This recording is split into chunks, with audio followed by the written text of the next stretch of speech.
Halo teman-teman semua, selamat datang kembali di channelku ini.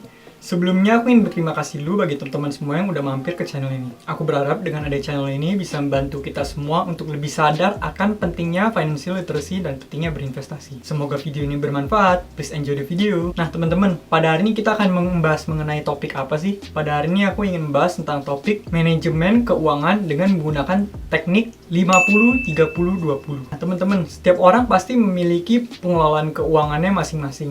Mereka pasti memiliki metodenya masing-masing karena setiap orang memiliki pemasukan yang berbeda, pengeluaran yang berbeda, gaya hidup yang berbeda, kemudian juga tanggungannya berbeda, kebutuhannya berbeda. Jadi setiap orang pasti punya pola manajemen keuangannya sendiri. Tapi di video kali ini aku ingin membagikan tentang teknik rule of thumb manajemen keuangan yang diberikan oleh Elizabeth Warren, teman-teman. Yaitu ini adalah teknik menggunakan metode 50-30-20. Ini merupakan teknik manajemen keuangan yang lumayan terkenal ya teman-teman, sampai sering banget ini dijadikan rule of thumb-nya pengaturan keuangan. Tapi kalau misalnya teman-teman cocok atau enggak dengan metode yang satu ini kembali lagi ke teman-teman. Mungkin teman-teman nanti bisa coba dulu, kemudian tes beberapa bulan apakah ini cocok dengan teman-teman atau enggak ya teman-teman. Karena sebenarnya pola manajemen keuangan itu tidak ada yang salah dan tidak ada yang benar. Semuanya tinggal masalah cocok-cocokan ke kitanya aja. Kita cocok dengan yang mana, kita lebih efektif menggunakan metode yang mana, kembali ke pilihan teman-teman masing-masing lagi. Nah, kenapa sih kita sebenarnya perlu melakukan budgeting seperti ini? Ini sebenarnya tujuannya cuma satu teman-teman, yaitu supaya kita bisa mengontrol pengeluaran kita teman-teman. Jadi supaya jangan sampai pengeluaran kita lebih besar daripada pemasukan. Tujuannya budgeting itu adalah memastikan bahwa pemasukan kita setiap bulan selalu lebih besar ketimbang dengan pengeluaran kita. Karena kita layaknya sebuah perusahaan ya teman-teman. Kalau misalnya perusahaan kan pasti ada laporan keuangan tuh, ada total asetnya berapa, pemasukannya berapa, pengeluarannya berapa. Sama seperti kita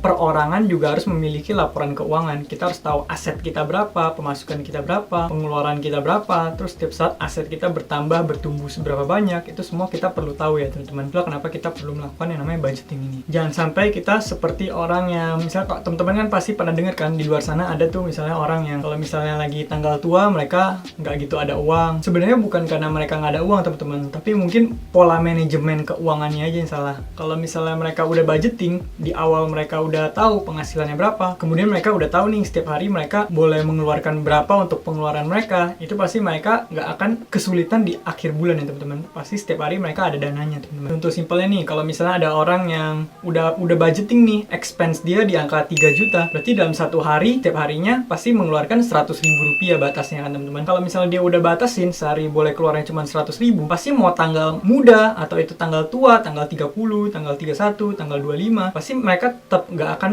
kesulitan dana teman-teman. Karena mereka udah budgeting dari awal, oh angka yang boleh di-spend ada segini banyak. Jadi mereka nggak kesulitan keuangan di tanggal tua ya teman-teman. Nah sekarang kita akan masuk ke pembahasan kita mengenai teknik 50-30-20. Jadi sebenarnya 50-30-20 ini apa sih? 50-30-20 itu sesimpel 50% untuk kebutuhan kita, 30% untuk kemauan kita, dan 20% itu untuk investasi teman-teman. Sesimpel itu. Nah yang termasuk dalam 50% tuh apa aja sih teman-teman? Nah yang termasuk dalam 50% ini adalah groceries, tempat tinggal, kebutuhan-kebutuhan kita seperti sabun, deterjen, pasta gigi, odol, internet, pokoknya semua kebutuhan yang kita perlukan untuk melangsungkan kehidupan kita teman-teman. Bahkan sebenarnya kalau misalnya kita punya cicilan nih, kan setiap bulan pun pasti ada jumlah minimum yang harus dibayar. Nah jumlah minimum yang harus dibayar itu juga harus di cover dengan bagian dari 50%-nya ini teman-teman. Jadi intinya 50% adalah kebutuhan-kebutuhan kita yang kita perlukan untuk melangsungkan kehidupan kita. Kemudian bagian kedua adalah 30. Jadi 30 yang di sini adalah 30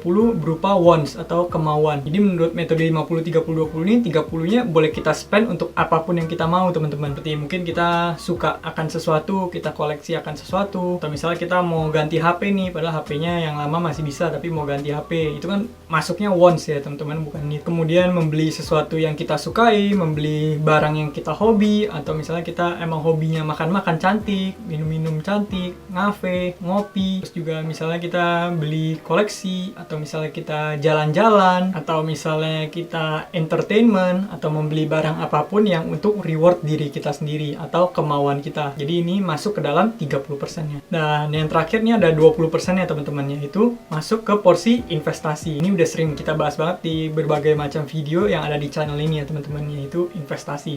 Jadi 20% ini masuk ke dalam investasi. Kemudian juga dimasukkan ke dalam emergency fund atau dana darurat. Kemudian juga masuk ke hutang yang harus dibayar teman-teman. Jadi masuknya ke 20%-nya ini teman-teman. Nah, kalau teman-teman udah mulai bisa menginvestasikan sebanyak 20% dari penghasilan, ini sebenarnya udah lumayan bagus ya teman-teman. Karena di luar sana banyak nih masih orang yang di luar sana seperti dia hidupnya paycheck to paycheck. Misalnya penghasilannya 10 juta, pengeluaran di bulan itu juga 10 juta atau bahkan pengeluarannya lebih besar dari itu teman-teman. Jadi bahkan nggak ada uang yang tersisa, nggak ada uang yang bisa diinvestasikan. Jadi kalau misalnya kita udah bisa menginvestasikan sebanyak mungkin 20%, itu kita udah sedikit ahead of the game ketimbang orang lain teman-teman. Nah, kalau teman-teman tanya metode apakah yang aku gunakan, apakah aku menggunakan metode yang 50-30-20, ini jawabannya enggak teman-teman, karena aku menggunakan metode lain yang lebih cocok denganku. Metode keuangan yang aku gunakan adalah setiap aku menerima penghasilan, aku langsung menyisihkan sekitar 80% dari uang tersebut, kemudian aku investasikan. Lalu kemudian dengan 20%-nya baru aku hidup sesuai dengan kebutuhanku teman-teman. Jadi 20%-nya itu digunakan untuk rent, untuk bayar wifi, internet, dan kebutuhan-kebutuhan lainnya. Namun aku beruntung, aku tipe orang yang hobinya nggak mahal-mahal banget teman-teman. Jadi kebanyakan hobiku bisa diperoleh dengan harga yang murah atau bahkan nggak perlu biaya apa-apa teman-teman. Jadi aku cukup beruntung, aku bisa menginvestasikan lebih banyak uang lagi.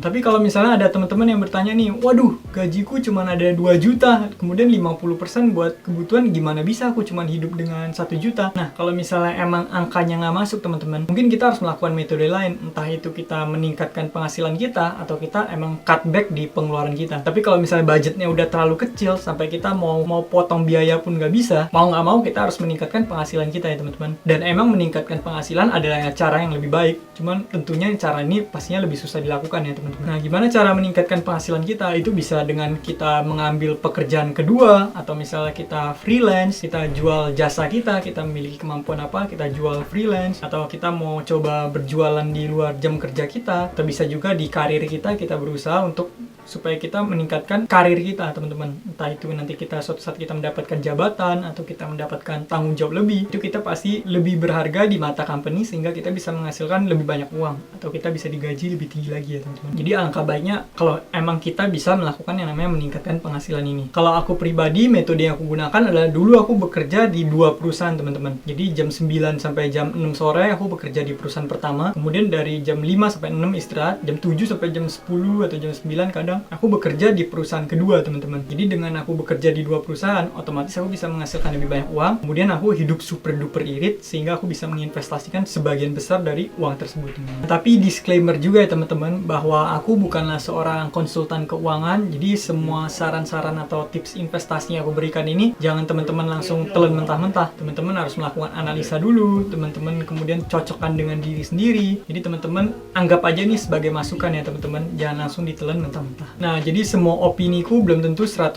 benar ya teman-teman. Teman-teman ambil aja sebagai masukan. Aku hanyalah seorang biasa yang sangat antusias dengan investasi. Dan aku juga masih sampai sekarang aku masih terus belajar ya teman-teman dengan cara itu, entah aku nonton konten yang berkaitan dengan personal finance atau aku baca sebagian buku. Nah, jadi aku pribadi juga masih terus belajar. Nah, sekian pembahasan kita pada video kali ini. Semoga video ini bisa bermanfaat bagi kita semua untuk meningkatkan literasi keuangan masyarakat Indonesia. Kemudian aku juga udah taruh link sosial media aku di sebelah sini, teman-teman bisa add, feel free to connect. Kemudian kalau misalnya teman-teman ingin sharing atau ingin memberikan masukan atau pengen connect, boleh juga nih tulis di kolom komentar. Bagi teman-teman yang suka video ini, teman-teman bisa memberikan like. Bagi teman-teman yang nggak suka, bisa kasih dislike.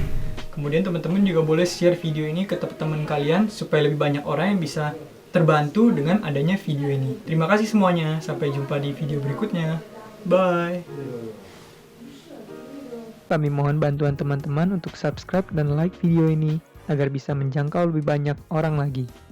Setiap dukungan dari teman-teman sekalian akan sangat berarti buat kami. Selamat menikmati konten dari kami. Semoga bermanfaat.